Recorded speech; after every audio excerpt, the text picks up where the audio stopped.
Hey guys, welcome back to your own academy, that is Achievers Academy. I am your friend, your guider, Nisha Sharma. कैसे हैं? I hope you all are good. So guys, आज हम discussion करने वाले हैं जिसका आपको बहुत दिन से फाइनल डेट का इंतजार था. That is your HTET exam, Haryana teacher eligibility test. बहुत दिन से बच्चों को वेट था ma'am, final date and today it's confirmed. HTET will be held in 2 and 3 Jan. आपको पता है 21 शुक्र है 2021 में होगा. 2020 तो रियल में बिल्कुल बेकार सा साल रहा. तो 2 और 3 जनवरी को 2021 में, मतलब 2021 देखिए, ये मत सोचना अगले साल, बिल्कुल आफ्टर 45 डेज, 45 दिन के बाद आपका होगा, 40 दिन लगा लो, एस्टेट का exam. HTET is Haryana teacher eligibility test. जैसे हर स्टेट का अपना एग्जाम होता है, उसी तरीके से हरियाणा अपना एग्जाम लेती है, टेट एग्जाम, जिसको हम बोलते हैं HTET, Haryana teacher eligibility test. Haryana में आप टीचर बनने जा रहे हैं तो without HTET it's not possible, बिल्कुल भी पॉसिबल नहीं है. बिना एस्टेट आप हरियाणा में टीचर नहीं बन सकते हैं. तो भाई ये पहली सीढ़ी है जिसको कंफर्म आपको पास करना है. फॉर्म आज शाम, मतलब 16 नवंबर 4 बजे से स्टार्ट हो जाएंगे और 4 दिसंबर तक आपके फॉर्म फिल होंगे. फिर 3 से 4 दिन आपको करेक्शन के लिए दिया जाएगा, फीस वगैरह के लिए. आफ्टर दैट कोई चेंजेस एक्सेप्ट नहीं होंगे. इसका जो बुलेटिन है वो शाम को आ जाएगा. उसके बाद में एक डिटेल वीडियो जिसके अंदर एज, क्राइटेरिया, कॉम्बिनेशंस जो भी गिवन होगा उसका डिटेल वीडियो मैं फिर से बना दूंगी. ठीक है, तो उसके ऊपर हम इतना चर्चा नहीं करेंगे. अब मैं आपको डिस्कस करना चाहती हूँ कि how to crack HTET within 45 days. HTET के लिए detail syllabus even topic wise syllabus सब कुछ मैंने अपने चैनल पे बता रखा है. चैनल की प्लेलिस्ट है, सिलेबस वाली प्लेलिस्ट, आप उसको विजिट करोगे तो बिल्कुल टॉपिक वाइज सिलेबस बता रखा है. इन शॉर्ट में दोबारा यहाँ पर बता देती हूँ कि 45 डेज की क्या आपको रणनीति बनानी है, क्या आपको तैयारी करनी है, 45 दिन में कैसे आप एस्टेट को क्रैक करेंगे, इट मैटर्स. ठीक है, तो सबसे पहले आपको पता है एस्टेट 3 लेवल्स पे होता है, पीआरटी, टीजीटी और टीजीटी. ठीक है, बहुत डिटेल में ऑलरेडी बहुत बार डिस्कस कर चुकी हूँ. यहाँ पर short but important points. Estate 3 levels पे जो है होता है PRT, TGT and TGT. You all know well 90 marks तीनों में कॉमन होते हैं. मतलब जो 90 नंबर का सेक्शन होता है वो तीनों एग्जाम में कॉमन है. कॉमन मतलब सिमिलर सब्जेक्ट है, सेम सब्जेक्ट है. 150 मार्क्स का आपका एस्टेट कंडक्ट करवाया जाता है 150 नंबर का. ठीक है, तो एस्टेट का जो एग्जाम होगा बच्चे वो 150 मार्क्स का कंडक्ट करवाया जाता है, 150 नंबर का कंडक्ट करवाया जाता है, जिसमें से आपको पास होने के लिए लेने होते हैं 90 मार्क्स, मतलब 60% फॉर जनरल कैटेगरी और थोड़ा सा ऊपर नीचे हो जाता है बाकी कैटेगरीज के लिए. तो 90 नंबर आपको लेने हैं, मतलब 60% मार्क्स जो है आपको लेने हैं इस एग्जाम के लिए. 60%. अब बच्चों को लगता है यार 60 नंबर ना 90 नंबर ले ही लेंगे, बट ये 90 नंबर भी नहीं आते हैं और रिजल्ट बहुत ही पुअर रहता है, 2 से 3%. लेकिन यकीन मानिए एस्टेट बिल्कुल भी मुश्किल नहीं होता यदि आप उसको ढंग से तैयारी करते हैं. I have 7 time HTET qualified and I just want to say this thing because मैंने स्टूडेंट आस्क कि you are guide for the HTET, तो आपका कितनी बार क्लियर है, इसलिए मैंने बताया. कुछ बच्चे कमेंट कर देते हैं क्यों बता रहे हो मैम, इसलिए बता रही हूँ कि आपको जो गाइडलाइन मिलेगी बिल्कुल प्रॉपर मिलेगी. टीजीटी इंग्लिश भी मेरा 2 से 3 टाइम क्लियर है. TGT English, TGT SS, CTET and PRT all estate I have qualified. ठीक है, तो जो आपको गाइडलाइन मिलेगी वो बिल्कुल प्रॉपर मिलेगी, डोंट वरी. तो 150 नंबर का आपका एग्जाम रहेगा. आपको 90 मार्क्स इसमें लेने हैं, 90 नंबर, और 90 नंबर में से भी बच्चे बहुत डाउटफुल रहते हैं. अब बताते हैं 90 मार्क्स को आपको पढ़ना कैसे है. देखिए, पीआरटी, टीजीटी और टीजीटी 3 लेवल्स पे आपका एस्टेट कंडक्ट होगा, जिसमें 90 मार्क्स तीनों में कॉमन है. तीनों में कॉमन मतलब सेम सब्जेक्ट है. Psychology 30 marks. मैं हमेशा इसको साइकोलॉजी बोलती हूँ, आप इसको सीडी भी बोल सकते हो. भाई चाइल्ड डेवलपमेंट, पेडागोजी का यहाँ कोई सीन नहीं होता है एस्टेट में, चाइल्ड डेवलपमेंट आप कह सकते हो. ठीक है, 30 मार्क्स का आता है. फिर आपको जनरल हिंदी जो है 15 नंबर की होती है, 15 मार्क्स की आती है. जनरल इंग्लिश 15 मार्क्स की आती है और 30 मार्क्स का एक कॉमन सेक्शन आता है. बहुत पहले नहीं होता था, बहुत पहले 30 की हिंदी और 30 की इंग्लिश होती थी, बट लास्ट टू लास्ट ये चेंजेस कर दिए गए हैं. 30 जो कॉमन सेक्शन होता है उसके अंदर क्या होता है, अर्थमेटिक, मतलब क्वांटिटेटिव एप्टीट्यूड आप कह सकते हो. ठीक है, अर्थमेटिक्स मींस क्वांटिटेटिव एप्टीट्यूड, ये आपका 10 मार्क्स का रहता है. यहाँ पर आपको रीजनिंग 10 मार्क्स की रहती है और यहाँ पर आपको हरियाणा जीके, क्योंकि हरियाणा का एग्जाम है, that's why Haryana GK also included 10 marks. ठीक है, तो ये आपका जनरल सेक्शन है बच्चे, जो हर किसी स्टूडेंट के लिए आता है, चाहे वो पीआरटी का एग्जाम दे रहा है, चाहे वो टीसीटी दे रहा है, चाहे वो पीसीटी दे रहा है। पीआरटी होता है 1 to 5 वाला, जिन्होंने जेबीटी किया होता है, डीएलएड किया होता है, they can fill this particular form. TGT होता है ट्रेंड ग्रेजुएट, जिन्होंने बीएड किया हुआ है, 6 to 8 वाला एग्जाम। पीसीटी होता है पोस्ट ग्रेजुएट, जिन्होंने मास्टर्स किया हुआ है। Masters means MA, MSc, whatever आपने जो भी मास्टर्स डिग्री कर रखी है, साथ में आपका बीएड होना जरूरी है। ध्यान रखना, मास्टर्स के साथ एस्टेट में बीएड होना कंपलसरी होता है। तो कुछ सब्जेक्ट में है, जैसे कंप्यूटर्स में मैंडेटरी नहीं है, तो कुछ सब्जेक्ट्स में मैंडेटरी नहीं है, that is different thing. But basically जो टीचिंग वाले हैं, जैसे हिंदी है, इंग्लिश है, मैथ्स है, तो उनके लिए बीएड इंपॉर्टेंट है, मतलब आपका लैंग्वेज है, कुछ भी है। तो भाई ये 90 नंबर सबके लिए कॉमन हो गया, 30, 30, 60 और 90।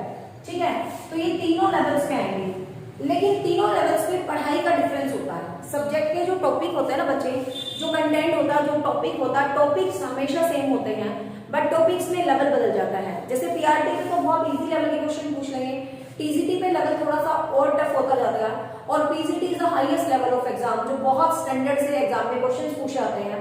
मुझे लगता है जितने भी ये टेट एग्जाम्स है ना, रीट है, यूपी टेट है, हिमाचल टेट है, तो मुझे सबसे सही जो एग्जाम होता है स्टैंडर्ड का साइकोलॉजी पूछते हैं, तो एस्टेट में पूछते हैं और एक राजस्थान टेट में पूछते हैं, बाकी सब में बहुत इजी चीजें पूछते हैं, कुछ भी नहीं पूछते। ठीक है, तो ये 90 मार्क्स सबके लिए कॉमन है। इसके अलावा जो आपका सेक्शन बच जाता है वो आपका सब्जेक्ट से रिलेटेड बच जाता है। ठीक है, वो आपका किससे रिलेटेड बच जाता है? सब्जेक्ट से। जो पीआरटी वाले बच्चे होते हैं वो ईवीएस और मैथ्स को करते हैं। आई थिंक मैं इसको रफ कर देती हूँ। ठीक है भाई, देखो इसको क्लियर है, ये 90 मार्क्स सबके लिए है। 30 marks psychology, 15 Hindi, 15 English, 15 10 arithmetic, 10 का रीजनिंग और 10 का मैथ। तो 90 नंबर हुए सबके लिए कॉमन, तीनों लेवल्स के लिए। अब मैं इसको एक बार रफ कर देती हूँ, आगे बढ़ाती हूँ। अब जो पीआरटी वाले होते हैं उनको यहाँ पर 60 मार्क्स का आपका सब्जेक्ट बच जाता है, ईवीएस एंड मैथ्स। ठीक है, ईवीएस एंड मैथ्स, 30 मार्क्स के ईवीएस के क्वेश्चन आते हैं और 30 मार्क्स का मैथ्स आता है। जो टीजीटी वाले बच्चे हैं उनको उनका सब्जेक्ट आता है। सीटेट की तरह नहीं होता भाई मैथ साइंस है तो मैथ साइंस आएगा, यहाँ पर एक ही सब्जेक्ट आएगा। जो भी आप सिलेक्ट करोगे, आप इंग्लिश सेलेक्ट कर रहे हो तो इंग्लिश आएगा, हिंदी सेलेक्ट कर रहे हो हिंदी आएगा, मैथ सेलेक्ट कर रहे हो मैथ्स आएगा, साइंस सेलेक्ट कर रहे हो साइंस आएगा, according to your combination. And I will create a video on subject combination and notification when it will be come at evening 4 PM, then I will update all points. ठीक है, तो English, Hindi, maths, science, whatever your subject is, as stream. ठीक है, तो आपका जो भी subject है, Urdu, music, whatever, fine art, तो आप यहाँ पर सब्जेक्ट भरेंगे अपना पर्टिकुलर। पीजीटी में आपको वही सब्जेक्ट 60 मार्क्स का आएगा। ठीक है, फिर जब हम पीजीटी लेवल पे चलते हैं तो सेम वही जो आपका मास्टर वाला सब्जेक्ट है, जिसमें आपने मास्टर्स किया है, जिसमें आपने एमए, एमएससी, व्हाटएवर जो भी किया है, बीटेक जो भी है, बैचलर होता हो तो। ठीक है, तो ये सब चीजें आपको पीजीटी में भी आपका सब्जेक्ट देखने को मिलेगा 60 मार्क्स में। तो ये तो रहा एग्जाम में क्या क्या आएगा। अब मैं बताती हूँ उसकी आपको तैयारी कैसी करनी है और 45 डेज में क्या पढ़ना है और किस तरीके से पढ़ना है।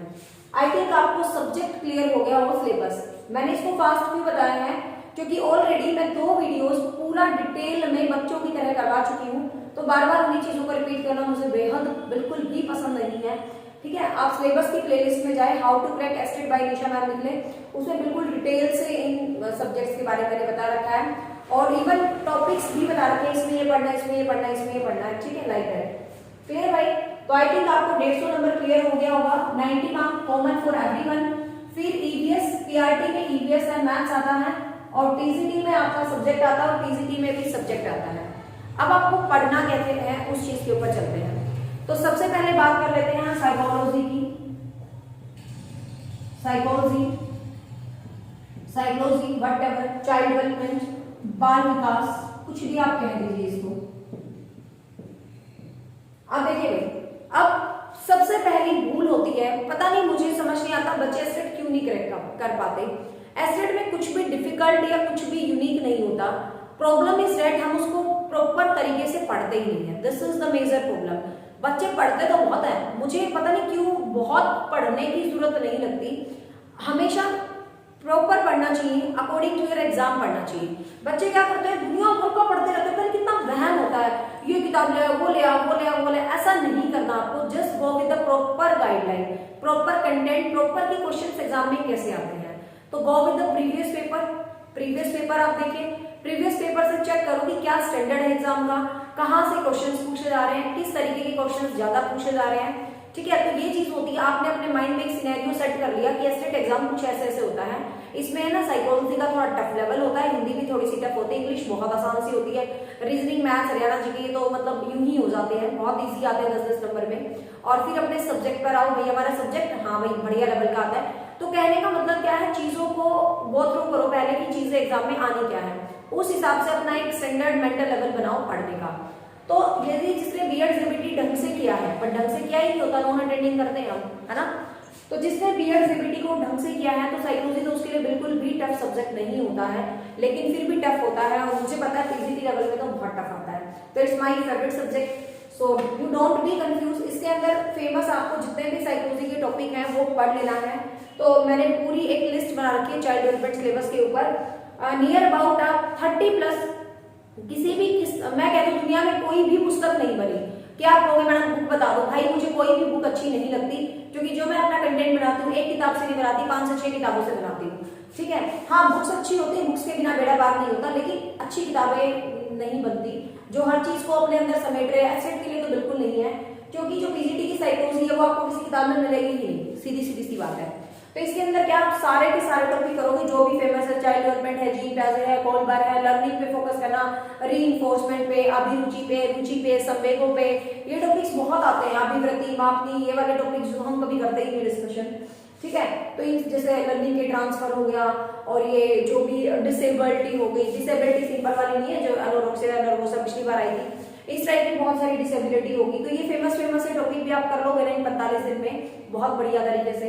आपको कंफ्यूज होने की जरूरत नहीं, मेरी साइकोलॉजी की प्लेलिस्ट है जिसमें 104 से भी ऊपर वीडियोस बनी हुई हैं, जिसमें मैंने मोस्टली वीडियोस बना रखी हैं। यदि आप पीआरटी के बच्चे हैं या टीजीटी के बच्चे हैं तो मैं कह रही हूँ आप यहीं से पास हो जाओगे, कोई दिक्कत नहीं है। लेकिन यदि आप पीजीटी के हैं तो मेरा साइकोलॉजी का स्पेशल बैच चल रहा है, आप चाहे तो उसको ज्वाइन कर सकते हैं, कोई कंपल्शन नहीं है, चाहे तो फ्री ऑफ कॉस्ट में मेरे चैनल पे इतना कुछ है कि आप एस्टेट एग्जाम पास कर सकते हो। लेकिन आपको एक बहुत अच्छे तरीके से करना है, 100% सक्सेस करना है, तो आप बैच ज्वाइन कर सकते हो। डिटेल्स मैंने यहाँ दे रखी है, स्क्रीनशॉट ले लेना इसका। 9034022541 पे आप व्हाट्सएप कर सकते हो, और 7015467794 पे आप कॉल कर सकते हैं सीडीपी स्पेशल बैच के लिए। ठीक है, तो यहाँ इसमें मैंने पूरे हाई लेवल के जितने भी टॉपिक्स आते हैं, जो भी एग्जाम में के क्वेश्चंस आता है, हम सबको इंक्लूड करेंगे, और नियर अबाउट 60 क्लासेस जाएंगे। आपको किसी भी बुक में 8, 10 या 12 टॉपिक गिवन होते हैं, लेकिन कभी भी 8, 10 या 12 टॉपिक्स में से एस्टेट नहीं आता। नियर अबाउट 30+ टॉपिक्स आपको करने होते हैं, जो मैंने डिटेल में बता रखे हैं। ठीक है, उसमें कुछ टॉपिक और ऐड किए हैं मैंने, वो भी एडिटिंग कर देंगे। तो भाई साइकोलॉजी आपको इस तरीके से पढ़नी है। फिर बात आती है हिंदी पे। हिंदी की कोई भी पेडागोजी आपको नहीं पढ़नी है, सीटेट की तरह एस्टेट में कोई भी पेडागोजी नहीं आती है। हिंदी के लिए फुल फ्लैश आप हिंदी ग्रामर को पढ़ोगे, जो आपके जनरल हिंदी ग्रामर होती है ना, जो आम आप पढ़ते हो, उसके लिए कोई महान किताब खरीदने की जरूरत नहीं है। आपके पास 8, 9, 10 किसी भी क्लास की ये होती है ना, सरस्वती, गीता, मानक, इनसे आप अपना बेसिक क्लियर कर सकते हैं। आपको हिंदी के सभी की सभी टॉपिक बहुत बेहतरीन तरीके से आने चाहिए। फिर वही बात, हिंदी इतनी ईजी नहीं होती, जो किताबों में लिखा दिखता है वो कंपटीशन में नहीं आता, कंपटीशन में कुछ डिफरेंट तरीके से आता है।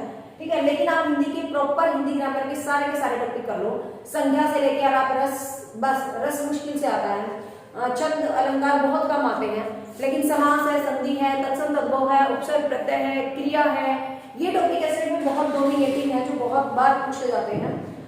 ये लिंग वचन भी पूछ लेते हैं, और एवकारी वाच्य, मतलब कुछ भी पूछ सकते हैं, कंप्लीट हिंदी। तो आप किसी भी आम हिंदी ग्रामर बुक से अपना कंटेंट क्लियर करिए, साथ में प्रैक्टिस क्वेश्चंस आप जरूर करेंगे। ठीक है, हिंदी की भी मैंने लगभग 30-40 के आसपास वीडियोस बना रखे हैं, you will find all videos in my playlist. ठीक है, और स्पेशल बैच तो हर सब्जेक्ट का है ही मेरे पास। फिर आते हैं इंग्लिश के ऊपर। इंग्लिश में भी यहाँ पर आपको कोई पेडागोजिकल इश्यूज डिस्कस नहीं करने हैं, इंग्लिश में भी आपको कोई पेडागोजी नहीं पढ़नी, इंग्लिश में भी आपको बिल्कुल अच्छी वाली ग्रामर पढ़नी है। लेकिन सच बताऊं एसटेट में ग्रामर बहुत इजी आती है, बिल्कुल बेसिक आती है, लेकिन अच्छे तरीके से आप ग्रामर के कुछ टॉपिक भी बेस्ट कर लेते हो ना, तो भी आपका एसटेट पास हो जाएगा, जो हमेशा आते हैं। जैसे मोडाल्स है हमेशा आता है, प्रेपोजिशन है हमेशा आता है, वर्ब का टॉपिक है हमेशा आता है, सब्जेक्ट ऑब्जेक्ट कॉम्प्लीमेंट का टॉपिक है हमेशा एग्जाम में आएगा, ठीक है, फिगर ऑफ स्पीच है हमेशा एग्जाम में आएगा। तो ये कुछ बेसिक टॉपिक हैं जो आप कर लेते हो। देखो ये तो सब कुछ पढ़ना है, लेकिन मैं 100% बता रही हूँ कि आपको यहाँ से क्वेश्चन मिल जाएगा। मॉडल्स है, प्रेपोजिशन है, आर्टिकल है, सब्जेक्ट ऑब्जेक्ट कॉम्प्लीमेंट से पक्का क्वेश्चन आएगा। फिर आपको जो ये सेंटेंस फॉर्मेशन होता है यहाँ से जो क्वेश्चन आता है, ठीक है। तो ये जो टॉपिक है कुछ स्पेसिफिक, फिगर ऑफ स्पीच है कंफर्म क्वेश्चन डालता है। तो इन बेसिक टॉपिक्स को भी आप कर लेते हो बहुत बढ़िया तरीके से। यूँ तो देखो आर्टिकल भी आता है, ऐसा नहीं है कि आर्टिकल्स में से क्वेश्चन नहीं आते, हमेशा डाल ही जाता है आर्टिकल। टेंस में से भी क्वेश्चन डाल देता है और नरेशन और वॉइस में से भी क्वेश्चन डाल देता है। तो बेसिक जो ग्रामर के टॉपिक है, इसीलिए भी आपको कुछ कंफ्यूज होने की जरूरत नहीं है। कोई भी सिंपल ग्रामर, वही 8वीं 9वीं की ग्रामर उठा लो, जेपीएच की ले लो, रेनन मार्टिन वाली ले लो, कोई भी जो जनरल ग्रामर होती है आप उस ग्रामर को ले सकते हैं और यहाँ से रीड आउट कर सकते हैं। बहुत ही सिंपल आती है, ज्यादा कंफ्यूजन नहीं आती है, ठीक है। फिर आते हैं रीजनिंग वाले सेक्शन पे। रीजनिंग भी बिल्कुल बेसिक आती है, एस्टेट में बिल्कुल भी मुश्किल रीजनिंग नहीं आती जैसे एसएससी वगैरह में आती है। आप किसी भी सिंपल से एग्जाम की तैयारी कर रहे हैं तो रीजनिंग के अंदर जो मेन टॉपिक है जैसे ब्लड रिलेशन है, कोडिंग डिकोडिंग वाला टॉपिक है, मैंने सिलेबस वीडियो डलवा रखी है, जो मेरे यहाँ रीजनिंग की टीचर है, और हर सब्जेक्ट का डेमो भी है, बताऊंगी लास्ट में। तो मीन्स आपको रीजनिंग के लिए बिल्कुल बेसिक से टॉपिक जैसे जो कोडिंग डिकोडिंग वाला, ब्लड रिलेशन है, डायरेक्शन है, मैथमेटिकल ऑपरेशंस है, ज्यादातर यही आते हैं, फिगर काउंटिंग आ जाता है और ये भी आ जाता है, सिलोक्स वाला टॉपिक भी आ जाता है। तो बिल्कुल बेसिक बेसिक से टॉपिक रीजनिंग के, और बहुत डीप लेवल पे रीजनिंग को ले जाने की जरूरत नहीं है, बिल्कुल सरफेस लेवल पे रीजनिंग आपके एग्जाम में पूछी जाती है। चाहे वो पीजीटी है, पीजीटी वाले बच्चे कहेंगे नहीं जी इतना हमारे आसान नहीं होता, अरे बहुत आसान होता है, बस तुम पढ़ते नहीं उस तरीके से जिस तरीके से पेपर आता है। चीजें मुश्किल नहीं होती, आपके पास एक अच्छी गाइडलाइन की कमी होती है, ठीक है। तो रीजनिंग आप पढ़ सकते हो। रीजनिंग के अलावा जो जनरल आपका मैथमेटिक्स आएगा, वो जनरल मैथ आएगा, उसमें अच्छे टॉपिक्स भी आ जाते हैं। मैथ्स का देखो कोई भरोसा नहीं है, सभी टॉपिक्स में से कोई भी 10 क्वेश्चन वो पुट कर सकता है। तो मैथ्स को बेसिक अर्थमेटिक तो आपको आना ही चाहिए, मतलब नंबर सिस्टम से लेके you can say boat and stream तक का जो एक होता है ना सिस्टम, वो आपको आना चाहिए। नंबर सिस्टम है, एलसीएम है, परसेंटेज है, और ये जो आपका इंटरेस्ट वाला, सिंपल इंटरेस्ट वाला टॉपिक होता है, टाइम एंड वर्क होता है। तो ये बेसिक बेसिक टॉपिक भी आप कर लोगे ना बच्चे, तो भी आप पास हो जाओगे मैथ्स के अंदर। इसके अलावा हरियाणा जीके दर्शक में सबसे आसान आती है, मतलब बेहद आसान आती है। करंट अफेयर के नाम पे तो मुश्किल से आपसे 1 या 2 क्वेश्चन पूछेगा, पूरी की पूरी उठा के स्टेटिक हरियाणा जीके देगा जो फिक्स होती है। मुख्यमंत्री मंत्रिमंडल में से तो पक्का क्वेश्चन देगा, ठीक है। हर तरीके से टीचिंग एग्जाम में क्राइटेरिया डिवाइड होता है। हरियाणा जीके हर सेक्शन से पूछेगा, 1-2 क्वेश्चन ज्योग्राफी से डाल देगा हरियाणा की, 1-2 क्वेश्चन हिस्ट्री से उठा लेगा, 1-2 क्वेश्चन पॉलिटिकल से उठा लेगा, 1-2 क्वेश्चन इकोनॉमिक्स से और 1-2 क्वेश्चन करंट से। तो इस तरीके से आपकी हरियाणा जीके डिस्ट्रिक्ट की कंप्लीट हो जाती है। तो ये आपका 90 मार्क्स का टारगेट। इनको पढ़ने के लिए कोई भी स्पेशल एस्टेट की जो बुक होती है ना, जो मार्केट में कहते हैं कि एस्टेट के लिए किताब निकल गई, ऐसी किताब बेहद कम अच्छी देखने को मिलती है। जो एक बुक होती है ना जो सब कुछ करवा देती है, मैं बताऊं वो एक बुक कभी भी यूनिक नहीं होती, क्योंकि सब कुछ कितना लिखेंगे। सब्जेक्ट वाइज किताबें लो, अपने सब्जेक्ट वाइज आप किताबें लो कि साइकोलॉजी के अलग, हिंदी के अलग, इंग्लिश के अलग, हरियाणा जीके के अलग, मैथ्स के अलग। सब्जेक्ट वाइज जो पढ़ते हैं ना तो अच्छी तैयारी होती है, ना कि एक ही किताब से सब कुछ पढ़ने में। लेकिन फिर भी एक किताब कोई मुझे यूनिक लगी तो मैं जरूर बताऊंगी आप लोगों को, ठीक है भाई। तो ये तो रही 90 नंबर की बात जो सबके लिए कॉमन है, और ये बच्चे जो 90 मार्क्स जो सबके लिए कॉमन है, मेरे पास इसका स्पेशल ऑनलाइन बैच है। वैसे तो यूट्यूब पे भी मैंने इतना पढ़ा रखा है, इंग्लिश भी, हरियाणा जीके भी, कि आप डेमो के लिए देख सकते हो। स्पेशल एक डेमो की प्लेलिस्ट भी बनी हुई है, आप उसको भी देख सकते हो। और मतलब जो मेरा पेड कोर्स है, लेकिन एस्टेट के लिए ये जो 90 मार्क्स है जो सबके लिए समान है, क्योंकि इनको सब कोई ज्वाइन कर सकता है। तो इसके लिए मेरे पास पेड कोर्स की है, गारंटी देती हूँ मैं कि उसमें जो कंटेंट आपको करवाया जाएगा, you will find all content in exam आपका इजीली क्लियर हो जाएगा। तो मेरे पास इसके लिए बैच गोइंग ऑन है पहले से ही। तो कोई बच्चा मुझे कहेगा ना मैडम मेरी 15 दिन में तैयारी करवाओ, तो 15 दिन पहले तो हम सिलेबस लगभग कंप्लीट कर लेंगे। तो रिकॉर्डेड वीडियो से आप 15 दिन पहले भी तैयारी कर सकते हो। नंबर इज 7015467794 9034022541, ये नंबर है। आप व्हाट्सएप कर सकते हो, नीचे वाले नंबर पे कॉल कर सकते हो, ऊपर वाले नंबर पे। यदि आपको बैच ज्वाइन करना है तो इसमें काफी सिलेबस हमारा हो चुका है, तो जो सिलेबस हो चुका है एज ए प्लेलिस्ट आपको वो मिल जाएगा। और अभी एग्जाम में लाइव सेशंस के लिए टाइम नहीं है, और लाइव सेशन मुझे बेहद ही टाइम वेस्ट सेशंस लगते हैं। तो बिल्कुल रिकॉर्डेड में हम 1 घंटे में वो चीज़ दे पाते हैं जिसमें दम होता है, जिसमें जान होती है, जो पेपर में आएगी। ठीक है, डेली की 3 से 4 क्लासेस आपको मिलेंगी और आपका सिलेबस इजीली क्लियर हो जाएगा। नियर अबाउट 20 दिसंबर तक मैं आराम से सिलेबस क्लियर करवा दूंगी। ठीक है, तो ये बैच चल रहा है, किसी को ज्वाइन करना है तो कर सकते हो। अब भाई बात आ जाती है सब्जेक्ट पे। तो पीआरटी में ईवीएस जो होता है बच्चे, ईवीएस के लिए आपको साइंस भी कुछ पढ़नी है, कुछ जियो भी पढ़नी है और कुछ पर्यावरण भी पढ़ना है। ठीक है, तो तीनों चीजों का मिक्स मैच मसाला आपको पढ़ना है। एनसीईआरटी की किताबों में कुछ नहीं होता ईवीएस की, क्योंकि एनसीईआरटी में तीसरी चौथी में मिलता ही क्या है, कुछ नहीं मिलता। हमारा पर्यावरण बहुत एक आधे क्वेश्चन आते हैं, सीटेट आता है सीधा एनसीईआरटी से उठ के, एस्टेट नहीं आता। इसके लिए आप बेसिक साइंस के आपको टॉपिक आनी चाहिए, बेसिक ईवीएस आनी चाहिए और बेसिक जो है जियो, तीनों को मिक्स करके ईवीएस बनता है। फिर पीआरटी में जो मैथ्स आता है 30 मार्क्स का बच्चे, वो पूरा अच्छा मैथ्स आता है। उसमें आपको सिंपल मैथ्स मतलब जो अर्थमेटिक है प्लस एडवांस में कुछ मेंसुरेशन और एक आधे एडवांस के टॉपिक भी करने हैं। मतलब अच्छा मैथ आता है 30 नंबर में, बढ़िया तरीके से आप करोगे। टीजीटी और पीजीटी की मैं बात करूं तो आपका जो भी सब्जेक्ट है, जो भी किसी का कुछ भी है, इंग्लिश है, हिंदी है, व्हाटएवर कुछ भी है, अपने सब्जेक्ट के लिए आपका बेसिक क्लियर होना बहुत जरूरी है। तो बेसिक के लिए आप 6 to 10 को पढ़ेंगे। अब बच्चे कहते हैं कि टीजीटी में तो 6 to 8 होना चाहिए। भाई ये सीटेट नहीं है, ये सीटेट नहीं है, ये एस्टेट का एग्जाम है, ये अच्छे लेवल का एग्जाम होता है। तो यहाँ पर आपको 6 to 8 से काम नहीं चलेगा, एटलीस्ट आपको 6 to 10 का बेसिक कॉन्सेप्ट पता होना चाहिए। उसके लिए आप एनसीईआरटी से गो थ्रू होते हैं, बहुत अच्छी बात है। If you don't have the time to go with NCERT, तो इनका बेसिक जो कॉन्सेप्ट बना होता है, हिस्ट्री क्या होता है, ज्योग्राफी, पॉलिटिकल, एसएसटी में बात करूं, history, geography, political, economics, English की बात करूं तो आपको name of the writers and the lessons at least इतना तो पता होना चाहिए। तो बेसिक आप एनसीईआरटी के साथ जाएंगे 6 to 10 की, और साथ में जो भी इनसे रिलेटेड कंटेंट होते हैं, जैसे इंग्लिश का मैं बता सकती हूँ क्योंकि मेरा सब्जेक्ट तो इंग्लिश है भाई मेन, तो इंग्लिश ग्रामर होगी, इंग्लिश का वोकैबुलरी होगी, इंग्लिश का पेडागोजिकल इश्यूज हो गया, प्लस इंग्लिश का कुछ हद तक लिटरेचर टीजीटी में पूछ लिया जाता है। ठीक है, पीजीटी के लिए आपके सब्जेक्ट को 6 to 12 पढ़ना है, नॉट 6 to 10, 6 to 12, या बेसिकली आप 9 to 12 पढ़ लो तो भी आपका बेड़ा पार हो जाएगा। 6 to 8 पीजीटी वाले बच्चे चाहे तो छोड़ सकते हैं। ठीक है, 6 to 8 आप छोड़ सकते हो, आप 9 to 12 पढ़ लो। जो एनसीईआरटी 9 to 12 होती है आपके सब्जेक्ट की, आपको बेसिक नॉलेज 9 to 12 से लेनी है। फिर आपको बीए एमए का भी सब्जेक्ट जो है पढ़ लेना है। पीजीटी में इंग्लिश की बात करूँ तो फुल फ्लैश, क्योंकि मेरा सब्जेक्ट इंग्लिश है तो भाई एग्जाम्पल हम अपने सब्जेक्ट ही देंगे। तो फुल फ्लैश आपको इंग्लिश लिटरेचर आपको मिलेगा, प्लस ग्रामर आपको मिलेगी, साथ में कुछ पेडागोजिकल इश्यूज वगैरह जो है डिस्कशन हो सकते हैं, कुछ एनसीईआरटी के लेसन्स के नेम वगैरह ये सब कुछ मिलते हैं। तो हर एक सेक्शन के साथ यही है।